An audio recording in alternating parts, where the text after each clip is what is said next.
તો માવઠાએ કણમાંથી મણ પકવતા ખેડૂતોના હાલ બેહાલ કર્યા છે। ડાંગર બાદ શાકભાજી અને ફળમાં ફૂગજન્ય રોગ અને જીવાત પડવાના લીધે ઉત્પાદન પર અસર પડી રહી છે। જિલ્લામાં અંદાજે 1000 હેક્ટરથી વધુ શાકભાજીની ખેતી થાય છે, જેમાં રીંગણ, કોબીજ, ફ્લાવર, મરચા, ચીભડા જેવી શાકભાજીમાં વાદળછાયા વાતાવરણના કારણે વરસાદથી ફૂગ લાગી ગઈ છે। સાથે જ ચૂસિયા પ્રકારના જીવાત લાગી જતા ખેડૂતની માઠી દશા બેઠી છે। તો બીજી તરફ પપૈયા, કેળા, ચીકુ જેવા પાકને નુકસાન પહોંચ્યું છે। પપૈયામાં ફળનું બેસાણ નહીં થતા ખેડૂતોને રાતા પાણીએ રોવાનો વારો આવ્યો છે। ઉલ્લેખનીય છે કે ફળ અને શાકભાજીમાં નુકસાન થતા બજારમાં ભાવ વધશે અને ગૃહિણીઓનું બજેટ ખોરવાશે। ત્યારે સરકાર યોગ્ય સર્વે કરી અને વહેલી તકે વળતર આપે તેવી ખેડૂતોએ માંગ કરી છે। ખેતી જે છે એમાં ડાંગરમાં સૌથી વધુ નુકસાન છે અને ત્યારબાદ શાકભાજી પાકોમાં આપ દ્રશ્યોમાં જોઈ શકો છો કે આ જે શાકભાજી પાક છે ફ્લાવરની ખેતી છે અને ફ્લાવરમાં ઈયળ થવાના કારણે આ જે પાંદડાઓ છે એ પાંદડાઓમાં કાણા પડવા માંડ્યા છે અને એની સાથે જ જે છે એ પપમની ખેતી કરવામાં આવી છે અને પપમમાં જે છે એ વાયરસ લાગી જવાના કારણે આ જે સ્થિતિ છે આ પાંદડાઓની સ્થિતિ જોઈ શકો છો, પીળા પડવા માંડ્યા છે અને તેની સાથે જે ફ્રૂટનું બેસાણ થવું જોઈએ, જે ફળનું બેસાણ થવું જોઈએ એ બેસાણ નથી થઈ રહ્યું। તેના કારણે ખેડૂતોને મોટી નુકસાની જોવાઈ રહી છે। વાત કરવામાં આવે તો નવસારી જિલ્લામાં અંદાજે 1000 હેક્ટરમાં શાકભાજી પાકોનું વાવેતર થાય છે અને એના કારણે આ ખેડૂતોને મોટી મુશ્કેલી થશે અને ગૃહિણીના બજેટ ઉપર પણ એની અસર થશે। ત્યારે આપણી સાથે ખેડૂત જોડાયા છે, એમની સાથે વાત કરીશું। જી, આપનું નામ? મારું નામ મહેન્દ્રસિંહ કિશોરસિંહ કપેટિયા, રહેવાનું કડોલી, વાંટા ફળિયા। મહેન્દ્રભાઈ, શું સ્થિતિ છે આ વરસાદને કારણે? છેલ્લા 5-6 દિવસથી આ જે સતત વરસાદ પડે છે, જેને લઈને અમારે નવસારી ને જલાલપોર તાલુકામાં ડાંગર તો લગભગ 60-70% ફેલ જવાનું એ વાત નક્કી જ છે ને તેને લઈને હવે તો આ શાકભાજી કે બગાયતી પાકોમાં પણ ઘણું નુકસાન થાય એવું માલમ પડે છે।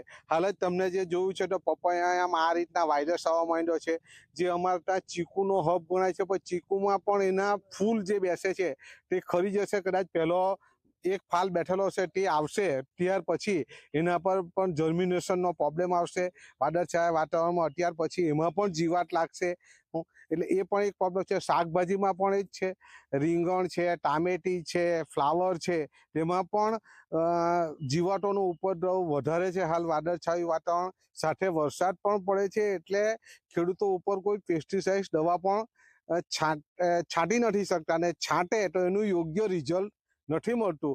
એટલે ખેડૂતો માટે તો હાલના તબક્કે આ 6 મહિનામાં બીજી ઘાટ આવી એમ કહેવાય તો ચાલે નહીં। મે મહિનામાં જ ડાંગરના પાકને પણ આ રીતના બહુ મોટું નુકસાન થયેલું હતું, તે જ રીતે પાછી જ આ 6 મહિનામાં બીજી ઘાટ આવી હોય એવું કહે તો કંઈ ખોટું નથી ને જે આપશ્રીએ જે કહેતા છો કે ગૃહિણીનું બજેટ, તો ગૃહિણી તો એ ચોઈસ પ્રમાણે શાકભાજીની ફેરબદલી પણ કરી શકશે, પણ ખેડૂતોનું તો આખું વર્ષ બગડેલું છે। એ કેવી રીતના પોતાનું નવી સિઝન તૈયાર કરશે કે શું કરશે તે પણ એક બહુ મોટો પ્રશ્નાર્થ છે। પપમની ખેતી પણ છે, શું સ્થિતિ છે પપમમાં? પપમમાં પણ સતત આ વરસાદને કારણે છેલ્લો એમ જોવા જાય તો જે બળ્યો પછી જે વરસાદ પડ્યો તે વ્યાપક પ્રમાણમાં એમાં પણ નુકસાન છે।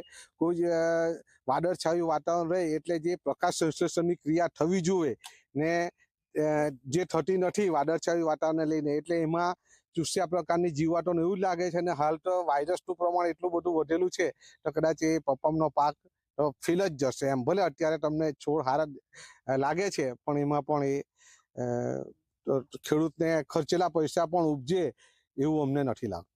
તો ખેડૂતને ખર્ચેલા રૂપિયા પણ મળે કે કેમ એ એક પ્રશ્નાર્થ છે। ત્યારે સરકાર પાસે એક અપેક્ષા છે કે યોગ્ય સર્વે થાય, નાના સીમાંત ખેડૂતોને પણ લાભ મળે એ પ્રકારના નિયમો બને અને જે સર્વે બાદ જે વળતર છે વળતર વહેલું ચૂકવવામાં આવે। કારણ કે એક ફરિયાદ એવી પણ છે કે મે મહિનામાં જે સર્વે થયો એનું વળતર હજુ મળ્યું નથી, તો 6 મહિનામાં બીજી ઘાત આવી છે, ખેડૂતો પાયમાલ થઈ ગયા છે। ત્યારે સરકાર એમનું સાંભળે એ જરૂરી છે। ધવલ પારેખ, ઝી મીડિયા, નવસારી।